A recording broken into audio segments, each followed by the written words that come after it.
Graça e a paz do Senhor Jesus, a você que nos ouve hoje, minha gratidão ao pastor e à igreja pela oportunidade de compartilhar com vocês a palavra de Deus. Eu gostaria hoje de pensar com vocês no tema Quando a adversidade é bênção. E quero fazer isso a partir da história do apóstolo Paulo, lendo com vocês alguns textos que ele deixou para nós e que tratam disso. Quero convidar você para deixar sua Bíblia aberta em Atos capítulo 9. Nós vamos começar ali em determinado momento, depois de uma breve introdução, e então vamos ler alguns outros textos da palavra de Deus que Paulo vai tratar ou vai exemplificar circunstâncias nas quais a adversidade foi bênção na sua vida. A adversidade na nossa vida diária não é novidade, elas sempre existiram. Parece que nesse momento em que nós enfrentamos todos juntos uma pandemia ou uma universidade em comum, passamos a prestar um pouco mais de atenção no que uma época turbulenta, um momento turbulento da vida pode fazer conosco.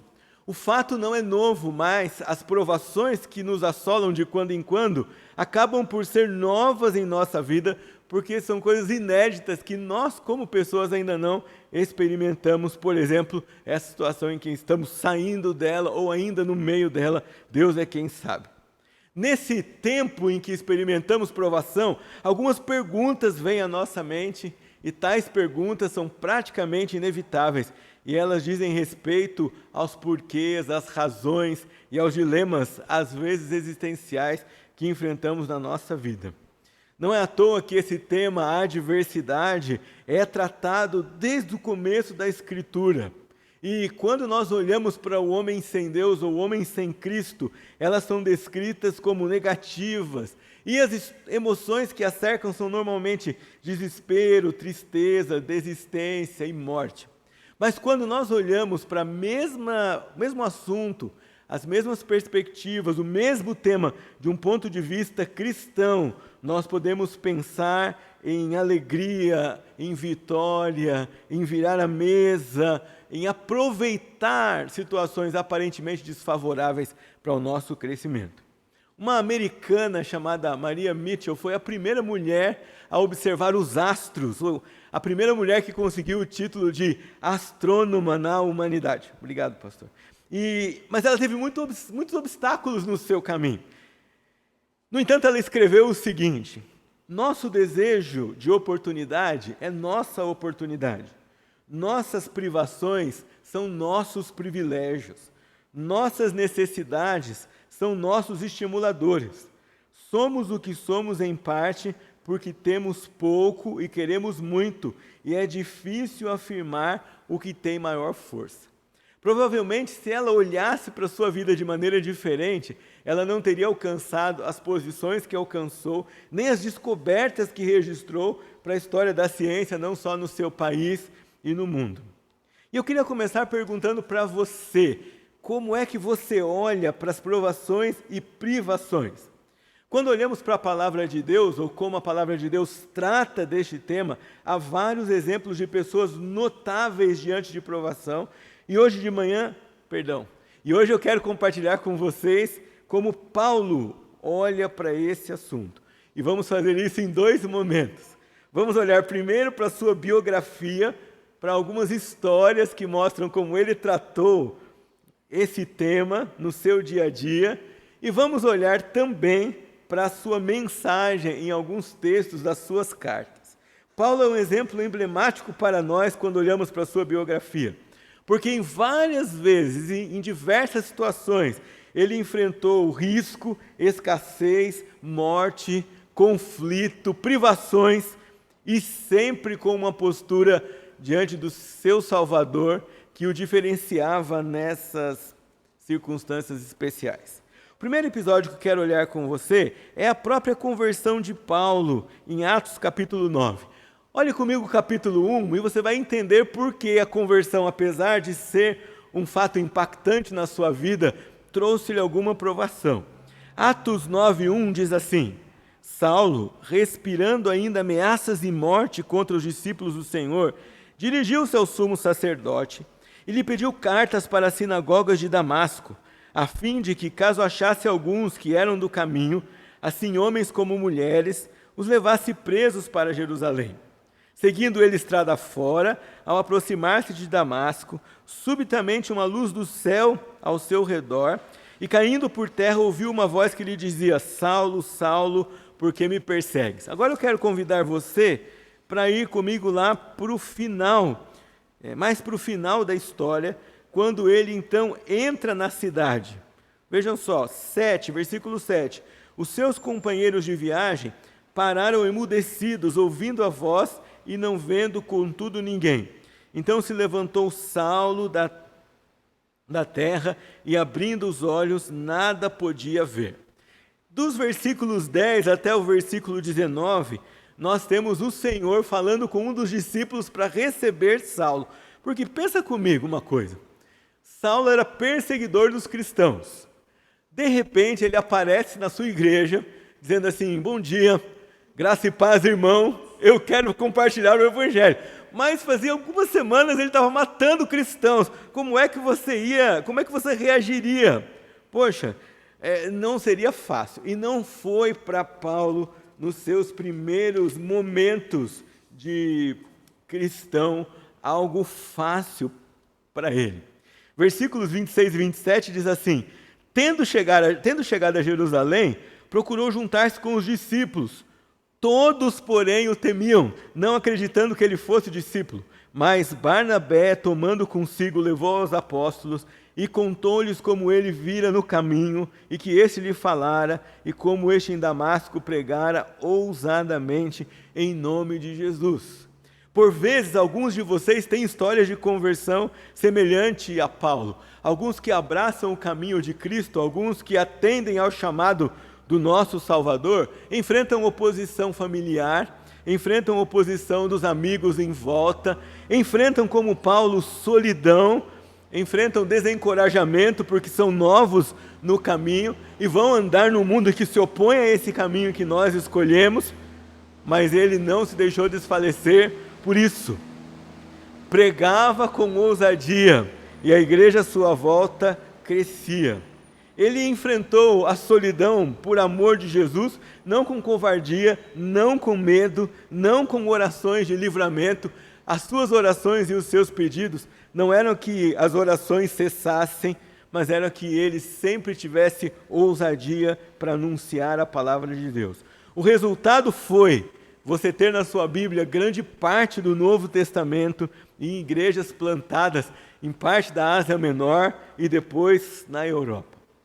A primeira lição para nós nesse trecho é como nós enfrentamos as privações, como nós oramos quando estamos diante de provação. E o convite que Paulo faz para nós, ou que a história de Paulo traz para nós, é: ore sempre com foco nos resultados, e não com foco no final da provação em si, mas com foco nos resultados do que a provação pode trazer e pode fazer com você.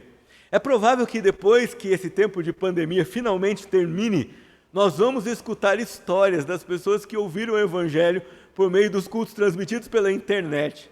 Nós vamos ter oportunidade de discipular pessoas que chegaram ao Salvador por conta de experiências únicas que tiveram com a vida, com a provação e, por último, com Deus, nesse tempo tão difícil, tão peculiar que nós vivemos nesse momento. Há uma segunda história, há um segundo episódio que gostaria de ver com vocês, está em Atos capítulo 16. Se você me perguntasse assim, qual é a minha história preferida em Atos, ou qual é a história de plantação de igreja que eu tenho preferida aqui em Atos, seria essa de Atos 16.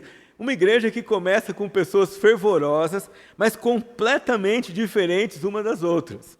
E uma igreja que começa debaixo de muita perseguição, mas depois se torna a igreja mais preciosa para o apóstolo, mais frutífera para o apóstolo, dentre todas aquelas que ele tinha plantado e que ele tinha dedicado parte da sua vida a elas. Atos capítulo 16, dos versículos 16 e 18, os versículos dizem assim: Aconteceu que, indo nós para o lugar de oração, nos saiu ao encontro uma jovem possessa de espírito adivinhador, a qual, adivinhando, dava grande lucro aos seus senhores. Seguindo a Paulo e a nós, clamava, dizendo: Estes homens são servos do Deus Altíssimo e vos anunciam o caminho da salvação. Isso se repetia por muitos dias. Então Paulo, já indignado, voltando-se, disse ao Espírito: em nome de Cristo eu te mando, retira-te dela. E ele, na mesma hora, saiu. O clima na cidade, que era então até aquele momento amigável, porque Paulo e Silas visitavam um lugar de oração que Lídia e outras pessoas já estavam acostumadas a se encontrar, mas depois desse episódio de libertação daquela moça e de transtorno para que os que lucravam com ela, o clima na cidade mudou rapidamente e repentinamente. Paulo e Silas foram provados, presos, depois também libertos e consolados pelos irmãos. Mas tiveram de enfrentar grande hostilidade por causa do Evangelho. Já parou para pensar que em nenhum lugar, em nenhum momento, o ministério de Paulo foi feito de momentos apenas de tranquilidade, de sucesso e de paz? Sempre ele tinha algo que tinha que lidar, sempre havia uma provação ou um preço a pagar por causa do seu amor a Jesus, por causa da sua dedicação ao Evangelho de Cristo. Hoje, aqui no nosso país, nós não conhecemos perseguição física. Nenhum de nós é preso por causa do Evangelho de Jesus. Meu avô sofreu perseguição física.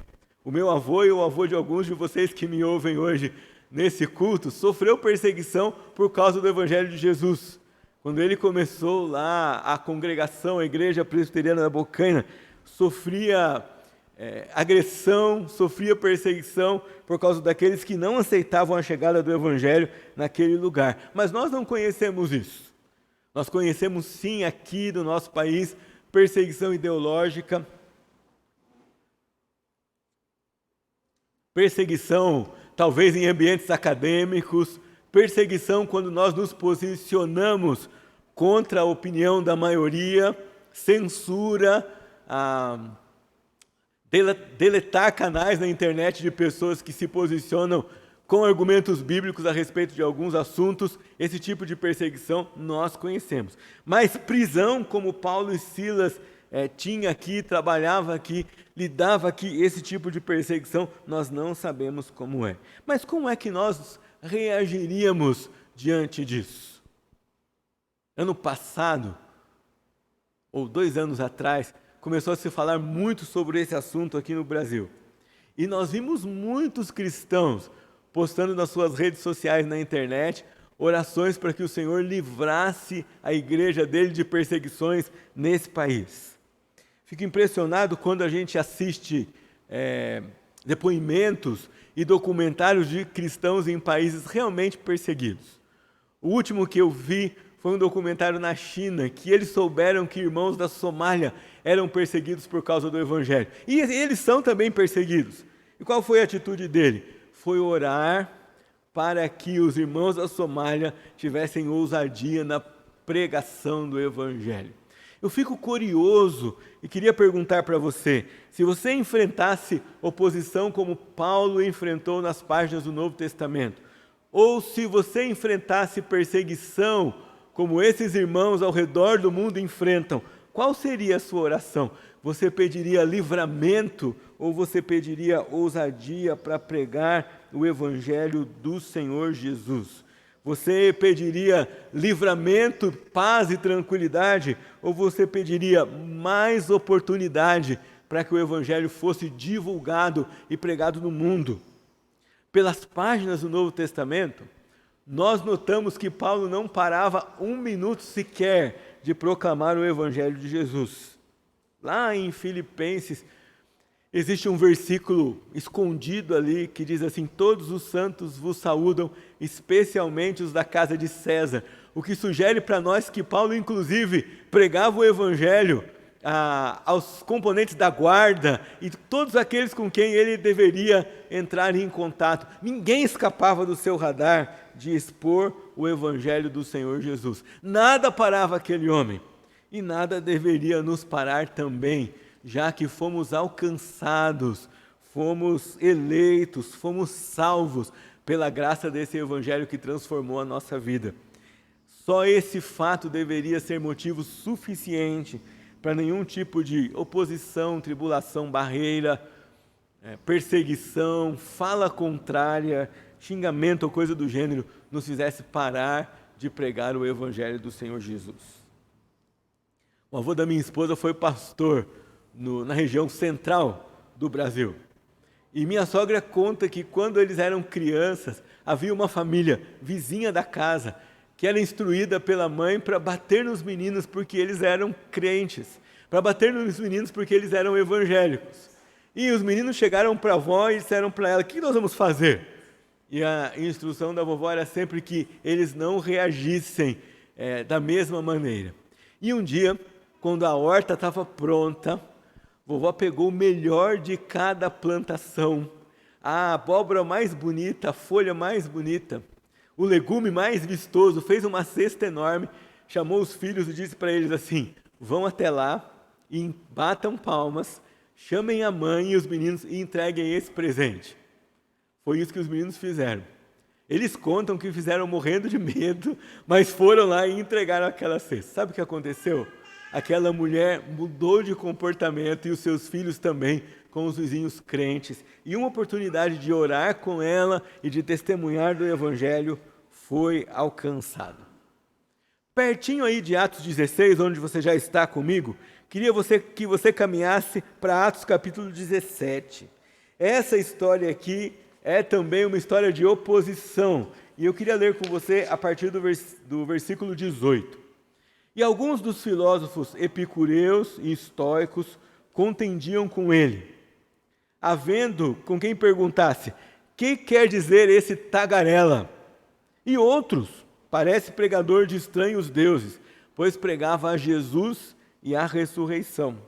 Então, tomando consigo, o levaram ao Areópago, dizendo: poderemos saber que nova doutrina é essa que ensinas?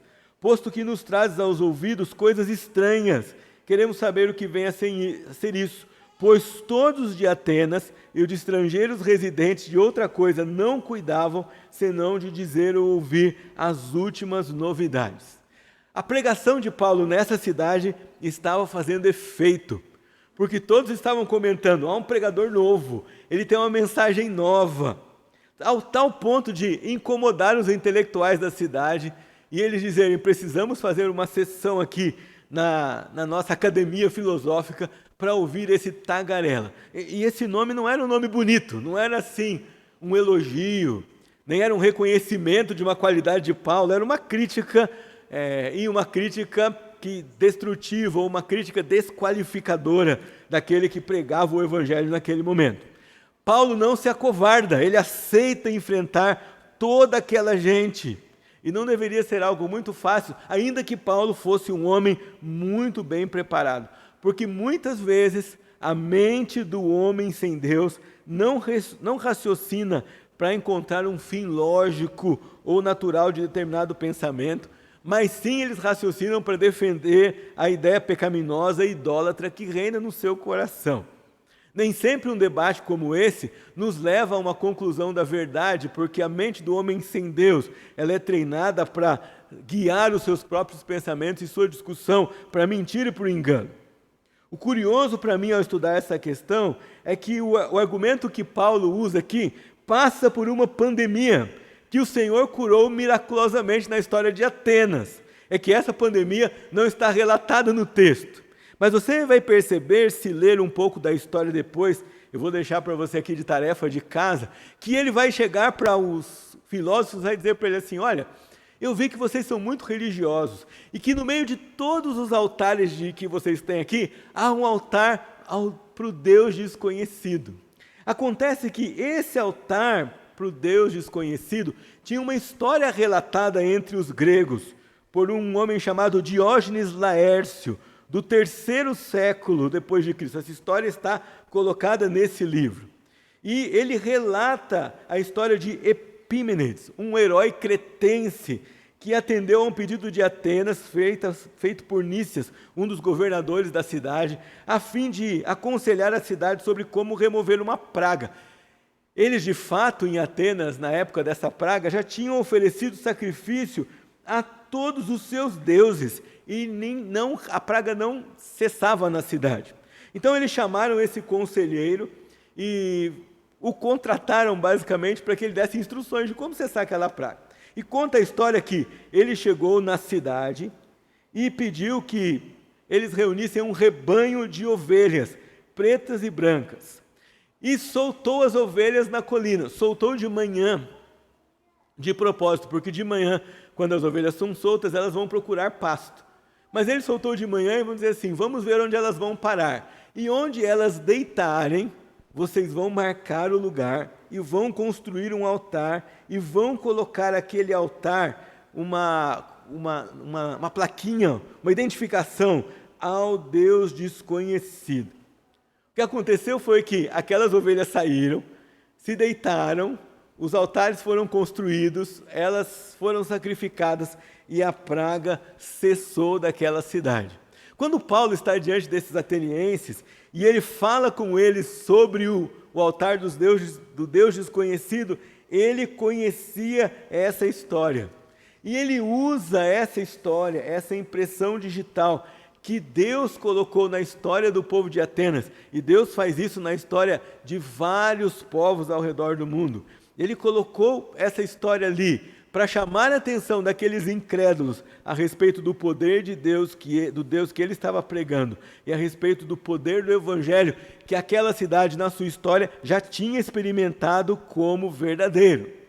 Se nós olharmos para essa história apenas com olhos humanos, a situação poderia ser apenas um registro histórico ou um acontecimento que ocorrera naquela cidade. Mas, aos olhos de Deus, aquilo era uma impressão digital que Paulo, de maneira inteligente e ousada, usou para trazer relevância e identificação à mensagem do Evangelho. Qual foi o resultado aqui? Diz-nos o texto sagrado que pessoas importantes da sociedade se converteram, gente de influência e que certamente ajudariam na pregação do Evangelho. Olha comigo, versículo 32 a 34. Quando ouviram falar de ressurreição de mortos, uns escarneceram e outros disseram, a respeito disso te ouviremos noutra ocasião. A esta altura, Paulo se retirou do meio deles. Houve, porém, alguns homens que se agregaram a ele e creram. Entre eles estava Dionísio, o Areopagita, um desses homens que frequentava aquele lugar importante, uma mulher chamada Dâmaris, para citar o nome dela, então ela tinha importância e relevância na sociedade, e com eles outros mais. Essas três histórias de Paulo mostram para nós qual era a postura dele em relação às circunstâncias de privações, provações e adversidade. E note, quando essas adversidades eram trazidas e assolavam a sua vida por motivos injustos. Ou qual é a justiça em perseguir ou fazer sofrer alguém que prega o Evangelho? Não há justiça nisso. Pedro, quando trata desse assunto, vai dizer para nós que se alguém sofre porque fez algo errado, não tem mérito nenhum nisso. Mas aqueles que sofrem injustamente por causa de Jesus são bem-aventurados. E Paulo só poderia se mover assim nessas circunstâncias porque ele tinha algumas dessas convicções. Eu queria que, ao caminhar para o final da minha palavra com vocês, pensar em algumas lições ou sintetizar algumas lições que essas histórias que lemos e comentamos trazem para nós e nos ajudam a pensar como enfrentamos momentos de adversidade, como podemos desfrutar de bênçãos enquanto vivemos e enfrentamos momentos assim. A primeira lição é que nós somos de barro, mas Deus é de ouro.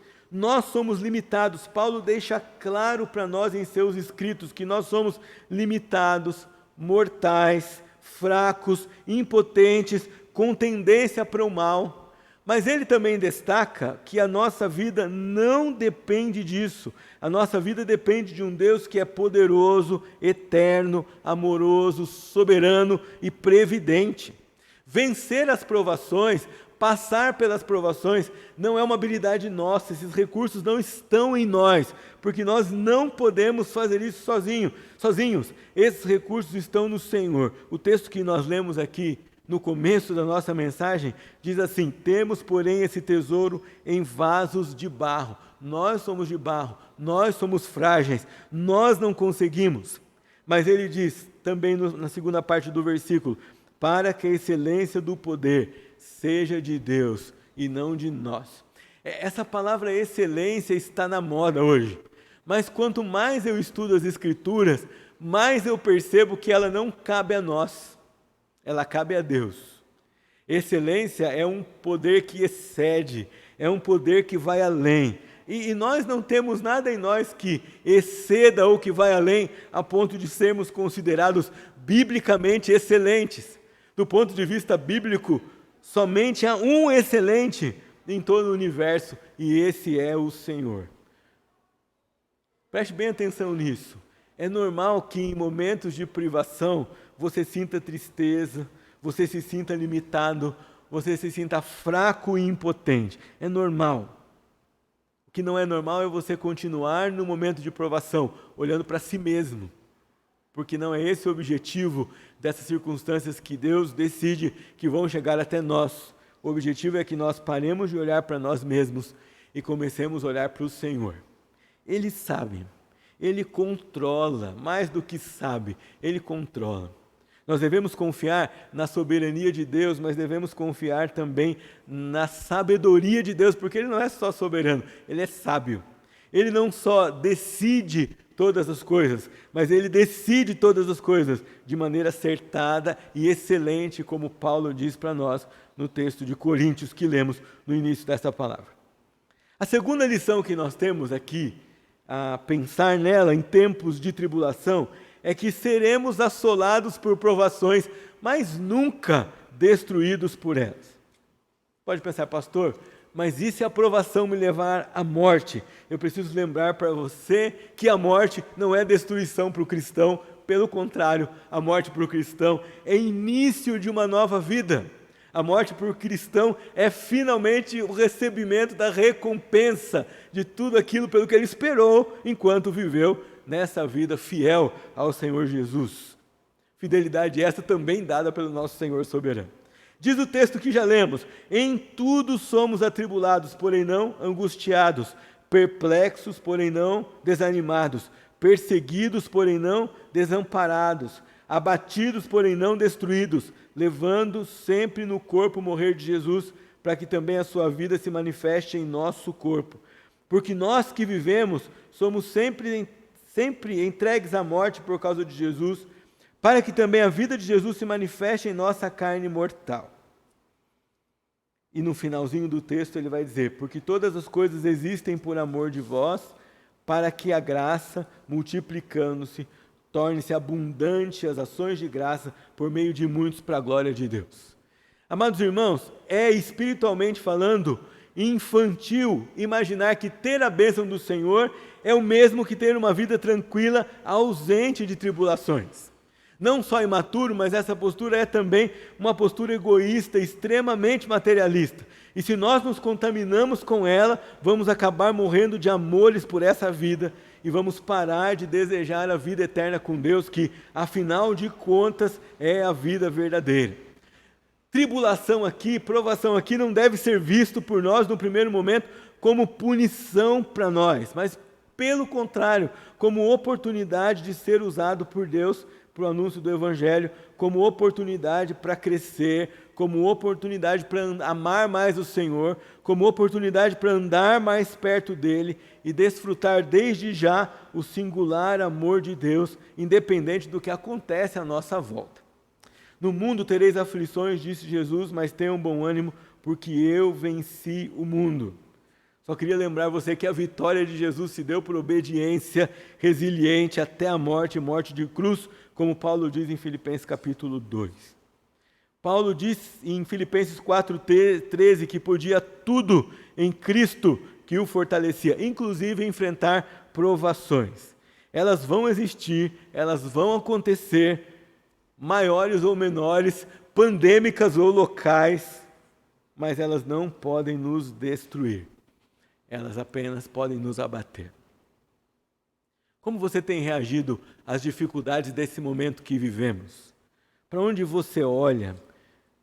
se fizesse um balanço desses quase 7 meses de isolamento e meio isolamento, quanto mais você conheceu do Senhor, quanto mais você se apegou à palavra, quanto mais você pregou o Evangelho, quais foram os efeitos que esse tempo de tribulação trouxe para você. E finalmente, a terceira lição vai mostrar para nós que as tribulações são instrumento e não alvo. Elas são meio e não são a finalidade. Ainda voltando ao texto de Coríntios, nós lemos: nós não desanimamos, pelo contrário, mesmo que o nosso homem exterior se corrompa, contudo o nosso homem interior se renova de dia em dia. E a parte mais interessante, e eu queria convidar você a memorizar isso depois, porque a nossa leve e momentânea tribulação produz para nós eterno peso de glória, veja só, acima de toda comparação, não atentando nós nas coisas que se veem, mas nas que se não veem, porque as coisas que se veem são temporais, mas as que se não veem são eternas. Um tempo de tribulação e adversidade deve colocar os nossos olhos nas coisas eternas. Deve nos fazer e nos preparar para uma vida mais santa, mais pura, mais plena do Senhor, mais dominada pelos desejos de Deus do que pelos nossos. De quando em quando o Senhor traz uma tribulação à nossa vida, porque os nossos olhos estão muito postos nesta dimensão, estão muito apegados a coisas temporais, estamos gostando demais da vida desta terra, enquanto essa vida não nos pertence, porque aqui somos apenas peregrinos. E ainda mais, se compararmos a nossa realidade, a realidade da eternidade que o Senhor nos deu, essa vida ainda se torna mais passageira, mais banal, mais transitória. Enquanto você enfrenta momentos de sofrimento, você precisa colocar os seus olhos no alvo, que é fazer você chegar à eternidade mais parecido com Jesus. Se você faz isso, então as circunstâncias de hoje serão mais leves e mais momentâneas. Se você faz isso, as provações que você enfrenta hoje não serão tão pesadas quanto se você não tirar os seus olhos do momento, do peso, do prejuízo, da tristeza, da enfermidade ou de qualquer coisa que assolar a sua vida.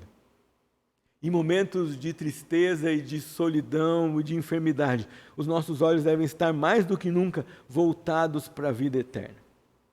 E eu queria perguntar para você, onde estão os seus olhos nesse momento? Quais são as suas conclusões? Quais são os seus desejos? Você se esforça para quê? Você investe em quê? Quanto do seu coração está presente nas coisas desta terra? Quanto do seu coração está posto e investido na eternidade? Eu quero terminar lembrando a você o que Paulo e Barnabé disseram aos novos convertidos na sua primeira viagem missionária. Quando eles terminam a primeira viagem missionária deles, em Atos capítulo 14, o texto diz para nós que eles foram fortalecendo a alma dos discípulos, exortando-os a permanecer firme na fé e mostrando que, através de muitas tribulações, importa entrar no reino de Deus. Infelizmente, no nosso país hoje tem sido pregado e vendido um evangelho fácil, de vida confortável, ligando o favor do Senhor à riqueza ou à ausência de oposição ou à ausência de qualquer privação. Mas o evangelho e o cristianismo registrado na palavra das Escrituras mostra completamente o contrário. Mostra que o convite de Jesus para nós é entrar no reino de Deus, suportando oposição, tribulação, mas não com o coração nesse momento, mas com o coração posto na esperança do Deus que produz em nós o caráter do seu Filho Jesus por meio das tribulações que enfrentamos. Queria convidar você a orar comigo. Santo Deus, nós agradecemos ao Senhor por esse momento de exposição da palavra do Senhor e pedimos que o Senhor nos ajude a enfrentar as tribulações e a enfrentar a oposição, e a enfrentar as privações, não como algo ruim, não como algo que nos traga alguma desvantagem, ou que diga que nós não somos abençoados pelo Senhor, mas com a perspectiva eterna que vem de Ti. Nos ajuda a viver cada dia olhando para o céu e nos regozijando com as marcas que o Senhor faz por meio das provações em nossa vida, para que cheguemos à glória mais parecidos com o Senhor Jesus. Eu agradeço ao Senhor pelas oportunidades que o Senhor dá a cada um dos seus filhos para experimentar mais da graça, mais da bondade e mais do conhecimento do Senhor. Em nome de Jesus. Amém.